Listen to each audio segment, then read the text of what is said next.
Welcome to Kaiser news. నేను భాగ్య. పాకిస్తాన్, లాహోర్ ఈ రెండు మాటలు వినబడగానే మన సబ్ కాన్షియస్ మైండ్ లో మెదిలే చిత్రాలు ఏంటివంటారు? వచ్చేసాయి కదండి. కరుడు కట్టిన ఉగ్రవాదం, తీవ్రవాదులు, వేరే దేశాల మీద విస్తృతంగా పడిపోయే తీవ్ర ఉన్మాదులు అనే వాళ్ళు గుర్తొస్తారు. మరి అలాంటి గడ్డ మీద మన రామాయణము, భారతము ఉంటే చాలా వినసొంపుగా ఉంటుంది కదండి. అక్కడి వాళ్ళు మన గీతకి సంబంధించిన శ్లోకాలు నేర్చుకుంటుంటే, వాటిని వల్లిస్తుంటుంటే చాలా గ్రేట్ అనిపిస్తుంది కదండి. ఆలోచన చాలా బాగుంది కదా. ఇదంతా స్టోరీ అని అనుకున్నారు, ఇది స్టోరీ కాదండి. 100% నిజం. మేము అక్కడ 2 సంస్కృత కోర్సులను విజయవంతంగా బోధించాం. సంస్కృతం దక్షిణాసియాకు చెందిన ఉమ్మడి వారసత్వం. దీనిని ఆధునిక దేశాల సరిహద్దుల లోపలే పరిమితం చేయడం చాలా పెద్ద అన్యాయం చేసినట్లవుతుంది. నేను మొదట అరబిక్, తర్వాత పర్షియన్, తర్వాత చివరగా సంస్కృతం నేర్చుకున్నా. అది కూడా ఎక్కడంటే లాహోర్ గడ్డ మీద ఉన్న Lahore university of management of sciences లో ఇదే నేర్పుతున్నారు, నేర్చుకుంటున్నారు కూడా. ఇక్కడ ఇంకా విచిత్రమైన విషయం ఏంటిదంటే, ఎవరైతే ఈ రామాయణ మహాభారతాలను నేర్పిస్తున్నారో, అది కూడా సంస్కృతిలో నేర్పిస్తున్నారో, ఆ నేర్పించే అధ్యాపకుడు ఆర్ ప్రొఫెసర్ కూడా ఒక ముస్లిం बिस्मिल्लाहिर्रहमानिर्रहीम। संस्कृत ज़बान क्यों सीखी जाए? इस मसरूफ़ बदलती हुई ज़िंदगी में क्यों आखिर एक कदीम क्लासिकी ज़बान को हम वक्त दें? बुनियादी तौर पे बात ये है मेरे दोस्तों कि हमारे अंदर बहुत सारी डायमेंशंस मौजूद हैं, हमारे अंदर डेप्थ भी है और सुपरफिशियलिटी भी है। అన్ని కూడా చాలా కాంట్రవర్షియల్ గా ఉన్నా సరే వినడానికి అదే నిజం. ఇంకా కూడా అక్కడ నేర్చుకునే పిల్లలు ఎవరైతే ఉన్నారో వాళ్ళు కూడా ముస్లింసే. వాళ్ళు ఈ రామాయణ మహాభారతాలను సంస్కృతంలో నేర్చుకోవడాన్ని ఆస్వాదిస్తున్నారు. ఇంకా చెప్పాలంటే చాలా ఎగ్జైటింగ్ గా ఫీల్ అవుతున్నారు అనమాట. ఇంకా నేర్చుకుంటాం మేము అని చెప్పేసి చెప్తున్నారు అనమాట. ఇక ఎవరైతే ప్రొఫెసర్ ఉన్నారో ఆ ప్రొఫెసర్ పేరు డాక్టర్ షాహిద్ రషీద్. ఈ షాహిద్ రషీద్ పంజాబ్ కి సంబంధించిన వ్యక్తి. ఆయన ఈ లాహోర్ యూనివర్సిటీలో సాంస్క్రిట్ ని అలాగే హిందీని కూడా బోధిస్తున్నారు అనమాట. ఈయన ఏమంటున్నారంటే, సంస్కృతం అనే దాన్ని ఒక దేశానికి అంటగట్టేస్తున్నారు, అది చాలా దారుణం అని అంటున్నారు అనమాట. ఇక ఏదైతే ఈయన సంస్కృతాన్ని వల్లిస్తున్న తీరుందో, అదే మన సంస్కృతికి సంబంధించిన అక్షరాలు కానివ్వండి, శ్లోకాలు పురాణాలు చెప్తున్న తీరును చూసి కొంతమంది ఏఐ వీడియో అన్నారనమాట. సో దానికి ఆయన ఏమన్నారంటే, ఇది ఏఐ వీడియో కాదు, నేనే పిల్లలకి నేర్పిస్తున్నానని చెప్పేసి స్వయంగా ఆయన బీబీసీ ఇచ్చిన ఇంటర్వ్యూలో చెప్పారనమాట. ఇంకొకటి ఏమంటున్నారంటే, సంస్కృతం అనేది మన భాష కాదు, అది వేరే దేశానికి సంబంధించిన భాష అనే ఒక పక్షపూరితమైన మనస్తత్వం, మళ్ళీ చెప్తున్నానండి, ఒక పక్షపూరితమైన మనస్తత్వం అనే దాని నుంచి బయటపడాలని చెప్పేసి ఒక ముస్లిం సమాజానికి సంబంధించిన రషీద్ చెప్తున్నారు అనమాట. దీన్ని మనం ఏకీభవిస్తామంటారా? అంటే అక్కడ వాళ్ళు భాషని భాషలాగా చూస్తున్నారు. ఇంకా ఈయన ఎవరైతే ఈ ముస్లిం కి సంబంధించిన ప్రొఫెసర్ ఉన్నారో ఆ ప్రొఫెసర్ ముస్లిం పిల్లలకి పాఠాలు చెప్తున్నారు కదండి. మన భారత రామాయణాలని సంస్కృతంలో చెప్తున్నారు కదా. దానికి సంబంధించి అక్కడ జనం ఏమంటున్నారంటే, సంస్కృతాన్ని ఒక భాషలాగా చూస్తున్నాం మేము, ఆ సంస్కృతం వల్ల మాకు వచ్చిన నష్టం ఏమి లేదు, మా కమ్యూనిటీకి వచ్చిన నష్టం ఏమి లేదు, దాన్ని నేర్చుకోవడం వల్ల మాకు ఒరిగేదేమీ లేదు, పోయేదేమీ లేదని చెప్పేసి కుండ బద్దలు కొట్టి చెప్తున్నారు అనమాట. ఇంకా ఏమంటున్నారంటే, ఈ ప్రొఫెసర్ ఎవరైతే ఉన్నారో ఆ ప్రొఫెసర్ చెప్తున్న మాట వింటే నాకైతే రోమాలు నెక్కబడుచుకున్నాయి. ఏమంటున్నారంటే, ఏ రోజుకైనా సరే రామాయణ మహాభారతాలు ఉర్దూలో కూడా అనువదించాలి, అప్పుడు మేము చదువుకోవడానికి బాగుంటుంది అని చెప్పేసి ఆయన అంటున్నారు. ఇక్కడ మనం మతాన్ని తీసుకురావద్దండి. ఒక భాషలో వేరే మతాలకి సంబంధించిన మత గ్రంథాలను కూడా చదువుకుంటే దానిలో ఉన్న మంచి మేము నేర్చుకుంటాము అని చెప్పేసి ఆయన అంటున్నారు. అలాంటి మనస్తత్వం ఎంతమందికి ఉంటుంది అంటున్నారు. ఇకపోతే ఈ సంస్కృతికి అండ్ ఈ పాకిస్తాన్ కి లాహోర్ కి సంబంధం ఏంటిదంటే, 1940 నుండే లాహోర్ లోని అనార్కలి మార్కెట్ లోని చాలా సంస్థలు ఈ సంస్కృతంలోని పుస్తకాలు ముద్రించేవి. ఆ పుస్తకాలను మేము భారత్ కి సరఫరా చేసేవాళ్ళం అని చెప్పేసి స్వయాన ఈ ప్రొఫెసరే చెప్తున్నారు అనమాట. ఇక ఇక్కడ నేర్చుకుంటున్న పిల్లలు ఎవరైతే ఉన్నారో వాళ్ళు ఏమంటున్నారంటే, విషయాలు నేర్చుకునేటప్పుడు వాళ్ళకి కొన్ని తాళపత్ర గ్రంథాలు లభించాయంట. ఆ తాళపత్ర గ్రంథాలు దేవనాగరి సింధీ భాషలో ఉన్న పత్రాలు లభించాయి. సో ఇవి చూసిన తర్వాత సంస్కృతం నేర్చుకోవాలి అనుకున్నానని చెప్పేసి రెహమాన్ అనే విద్యార్థి చెప్తున్నాడు. ఇక్కడ పేర్లు పట్టి ఎందుకు పలుకుతున్నానంటే, నేను తర్వాత చెప్పబోయే విషయానికి ఇవి చాలా సీక్వెన్స్ గా ఉంటాయి కాబట్టి. వాళ్ళు సంస్కృతాన్ని ఒక భాషగా చూస్తున్నారా లేకపోతే మతానికి ఆపాదిస్తున్నారా? అటువంటి సిచ్యువేషన్ మన భారతదేశంలో జరుగుంటే కనుక దాన్ని మనం ఎట్లా చూస్తామని చెప్పేసి ఈ రెండిటికి కంపేర్ చేయడానికి మాత్రమే ఇక్కడ వాళ్ళ పేర్లు అనేది నొక్కి చెప్తున్నాను అనమాట. ఇకపోతే కొంతమంది అంటారు, ఏదో షో ఆఫ్ కోసమే వాళ్ళు జస్ట్ నేర్చుకున్నట్టు ఆ బిల్డప్ ఇచ్చారేమో, ఆ వీడియోస్ రిలీజ్ చేశారేమో అని అంటారు. కానీ ఇక్కడ జరుగుతున్న నిజం ఏంటిదంటే, ఏదైతే లాహోర్ యూనివర్సిటీ ఆఫ్ మేనేజ్మెంట్ ఉందో వాళ్ళు కొన్ని వర్క్ షాప్స్ అనేవి కండక్ట్ చేశారనమాట. ఆ వర్క్ షాప్ లో హిందీ, సంస్కృతం 2 బోధించారు. స్టిల్ ఇప్పటికీ కూడా ఆ సిరీస్ అనేది కొనసాగుతూనే ఉంది. ఇప్పటి వరకు 32 మంది విద్యార్థులు ఈ హిందీ, సంస్కృతిని నేర్చుకుంటున్నారు అనమాట. ఎందుకు నేర్చుకుంటున్నారంటే వాళ్ళు చెప్పారు, అది లిపి దేవనాగరి లిపిలో ఉంది, మాకు అర్థం కావట్లేదు కాబట్టి మేము సంస్కృతాన్ని నేర్చుకుని మేము నేర్చుకున్న భాషని మా చదువుకు అనువాదించుకుంటాము. భాష వేరు, చదువు వేరు. మేము నేర్చుకుంటున్న ఈ భాష మేము మతానికి సంబంధించి నేర్చుకోవట్లేదు. మా చదువుకు సంబంధించి మా జ్ఞానాన్ని పెంచుకోవడానికి మేము ఈ భాష అనేది నేర్చుకుంటున్నామని చెప్పేసి వాళ్ళు చాలా ఎక్సైటింగ్ గా ఫీల్ అవుతున్నారు. ఇంకా ఏంటిదంటే ఏదైతే సంస్కృతాన్ని మన మహాభారత రామాయణాలకు సంబంధించిన శ్లోకాల్లో చదువుతున్నారో చాలా వినసొంపుగా పలుకుతున్నారు అనమాట వాళ్ళు. సో ఇక్కడ ఒక ముస్లిం ప్రొఫెసరు ముస్లిం పిల్లలకు నేర్పిస్తున్నాడు. ఏంటిది? సంస్కృతిని నేర్పిస్తున్నాడు. సంస్కృతిలో ఏమి నేర్పిస్తున్నాడు? ఒక దేశము పరమ పవిత్రంగా చూసుకునే గీతని, మహాభారతాన్ని, రామాయణాన్ని నేర్పిస్తున్నాడు అతను కూడా చాలా గౌరవిస్తున్నాడు అనమాట. మేము ఆ గ్రంథాల్లో ఉన్న మంచిని తెలుసుకోవడానికి నేర్చుకుంటున్నాము. ఈ భాష నేర్చుకోవడం వల్ల, సంస్కృతిని నేర్చుకోవడం వల్ల మాకు మతపరంగా ఎలాంటి చెడు అనేది జరగదని చెప్పేసి కుండ బద్దలు కొడుతున్నారు. కరెక్టే కదండి. మరి ఆర్మూర్ పాఠశాల వివాదం ఏంటిదంటారు? మనందరికీ తెలిసిందే. నిజామాబాద్ లోని ఆర్మూర్ మండలంలోని భారత్ చందా హై స్కూల్లో జరిగింది ఏంటంటారు? ఎంత వీర విహారం చేశారండి ఈ హిందూ సంఘాలు అనేటోళ్ళు.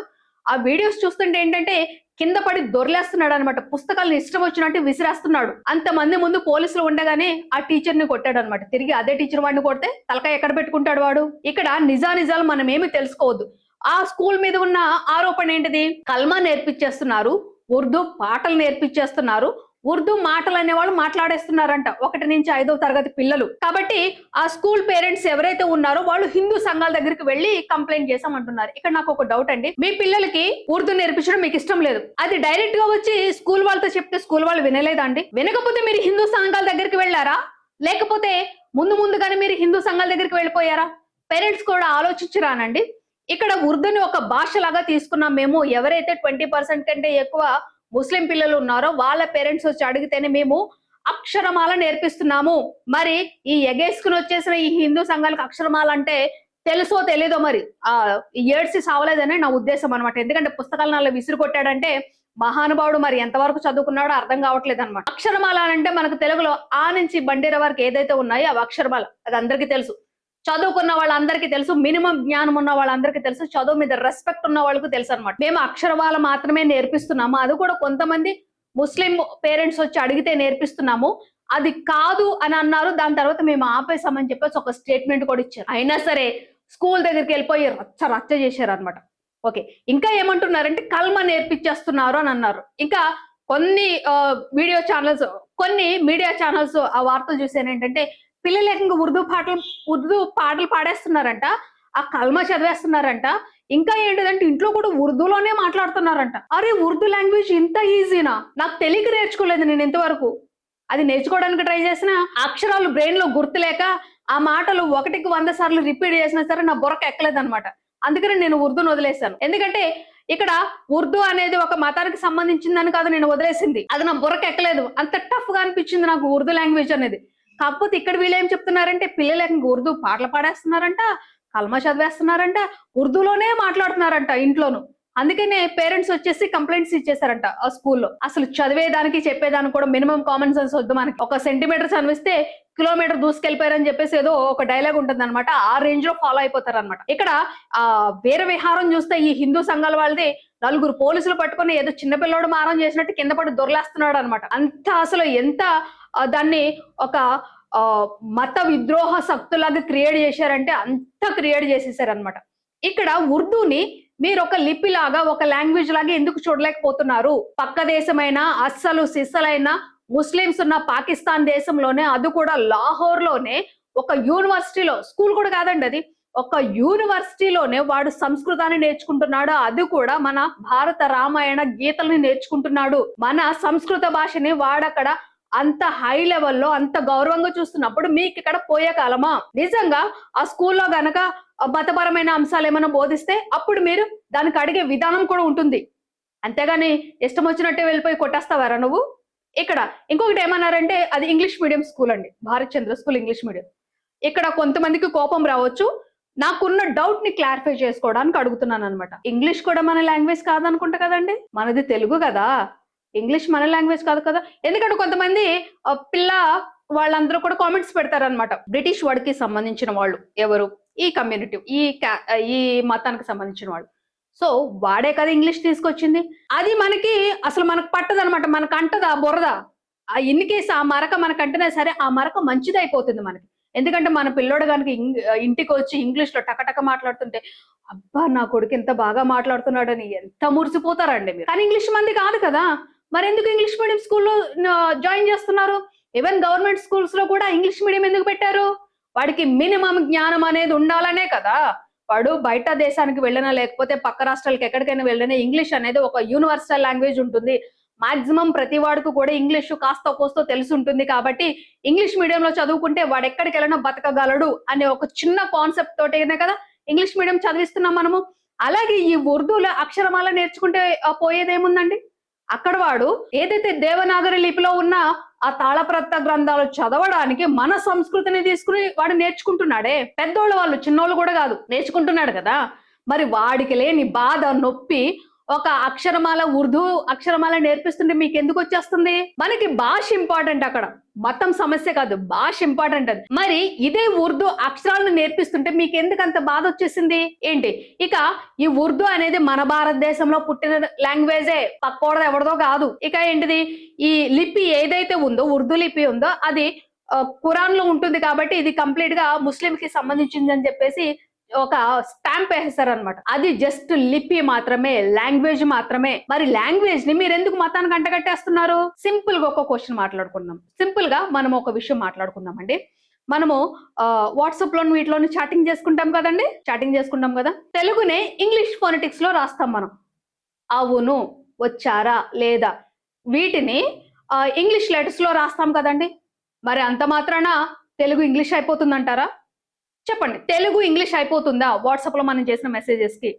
మరి ఎందుకండి ఇంత దారుణంగా ప్రవర్తిస్తున్నారు మీరు? ఆ స్కూల్ మీదకి వెళ్ళిపోయి ఆ టీచర్ ని కొట్టేసి ఆ స్కూల్ ముందే నిరసనలు చేసి, ఎవడైతే ఆ నిరసనలు చేస్తున్నాడో ఆ వయసు మీద పడింది అంతే. నాకు తెలిసి ఆ చదువుకున్న క్యాండిడేట్స్ ఏమీ కాదు. ఇక ఈ ఉర్దూ భాషని గాని, ఉర్దూ సాహిత్యాన్ని గాని ప్రపంచ వ్యాప్తంగా, ప్రపంచ స్థాయికి తీసుకెళ్లిన వాళ్ళలో మన హిందువులు లేరా? మరెందుకు మీరు హిందూని ఒక యాడెడ్ లాంగ్వేజ్ గా చూడలేకపోతున్నారు? ఫర్ ఎగ్జాంపుల్, మన బిడ్డే పెద్దోడు అయిన తర్వాత గల్ఫ్ కంట్రీస్ కో వాటికో వెళ్తాడు అనమాట. వెళ్ళిన తర్వాత వాడి భాష, వాడి గల్ఫ్ కంట్రీ భాష ఏంటి? ఉర్దూ. మనవాడు కొంచెం ఉర్దూలో బేసిక్స్ మాట్లాడితే మన వాడి మీద ఒక గుడ్ ఇంప్రెషన్ ఉంటుంది. ఫస్ట్ ఒక యాడెడ్ స్కిల్ అవుతుంది. మన రెజ్యూమ్ లో స్కిల్స్ యాడ్ చేసుకుంటాం కదా. పక్క దేశానికి వెళ్ళినప్పుడు వాడి భాష మాట్లాడితే వాడికి ఒక మంచి ఒపీనియన్ ఉంటుంది వీళ్ళ మీద. వీళ్ళకి ఈ లాంగ్వేజ్ మీద కమాండింగ్ కూడా ఉంది కాబట్టి వర్క్ బాగా చేస్తారని ఒక ఎక్స్ట్రా ఫీలింగ్ అనేది ఉంటుంది. దాన్ని ఎందుకు అర్థం చేసుకోలేకపోతున్నారు మీరు? ఏంటి, గల్ఫ్ కంట్రీస్ కి వెళ్తే ఇది మనకు ఒక యాడెడ్ స్కిల్ గా ఉంటుంది అనమాట. ఒక భాష నేర్చుకున్నంత మాత్రాన, ఒక ఉర్దూ అక్షరమాల నేర్చుకున్నంత మాత్రాన, లేకపోతే ఇంగ్లీష్ నేర్చుకున్నంత మాత్రాన మనం మన దేవుళ్ళని మర్చిపోతామండి? మన సాంప్రదాయాలను మర్చిపోతామా? మన సంస్కృతిని మర్చిపోతామా? ఎందుకు ఇంత విద్వేషాలు రెచ్చగొడుతున్నారు మీరు? ఇప్పటికే అల్లకల్లోలం అయిపోతుంది. ఒక పార్టీ కంప్లీట్ గా ఒక మతానికి సంబంధించింది, దానికి ఆపోజిట్ పార్టీ ఈ ఆపోజిట్ మతానికి సంబంధించింది. మతాల వైజ్ గా పార్టీలు పెట్టేసుకున్నారు. ఇప్పుడు అదే మతాలని, అదే పార్టీలని స్కూల్ పిల్లల్లో కూడా చూపించండి మీరు. సిగ్గానేది అనిపించట్లేదు మీకు నిజంగా? ఏంటిదంటే ఏదో ఒక చిన్న ఇష్యూ దొరికితే చాలు మతానికి సంబంధించి వెళ్ళిపోయి మనం ప్రూవ్ చేసేసుకుందాం మన మగతనాన్ని చెప్పేసి విర్రవీగుడు వీగుతారనమాట. ఆ వచ్చిన వాళ్ళలోనూ ఎవడైనా సరే మినిమం కామన్ సెన్స్ ఉందా మీకు? చదువు మీద మినిమం రెస్పెక్ట్ ఉందా? ఆ వెధవ చూడండి బుక్ ని ఎలా కొడుతున్నాడు. ఆ బుక్ లో కూడా ఆలే ఉన్నాయి, ఉర్దూ ఆలు ఉన్నాయి. దానికోసమే కల్మా నేర్పించేస్తున్నారంట. ఏకంగా పిల్లలు ఉర్దూలో మాట్లాడేస్తున్నారంట, ఉర్దూ పాటలు పాడేస్తున్నారంట. అసలు ఏం చెప్తారంటే మీరు? ఒక భాషను భాషగా చూడలేని వాడు ఒక మతాన్ని ప్రేమించలేడు, వేరే మతాన్ని గౌరవించలేడు. ఇంకా చెప్పాలంటే తన మతాన్ని తను ప్రేమించుకోలేడు, ఎందుకంటే వాడంత ఉగ్రవాదంలో బతుకుతున్నాడు. ఇది నా ఒపీనియన్. ఒక భాష గురించి, మన భాషని, మన గీతని, మన రామాయణాన్ని, మహాభారతాన్ని పక్కన మనకు ఆపోజిట్ మతం వాడు అంత శ్రద్ధగా నేర్చుకుంటున్నాడు. వాడు ఆ పిల్లలకు కూడా ఆ శ్లోకాలు అనేవి అంత బాగా నేర్చుకుంటున్నారు, అంత పఠిస్తున్నారు వాళ్ళు. మరి మీకేం మాయరోగము?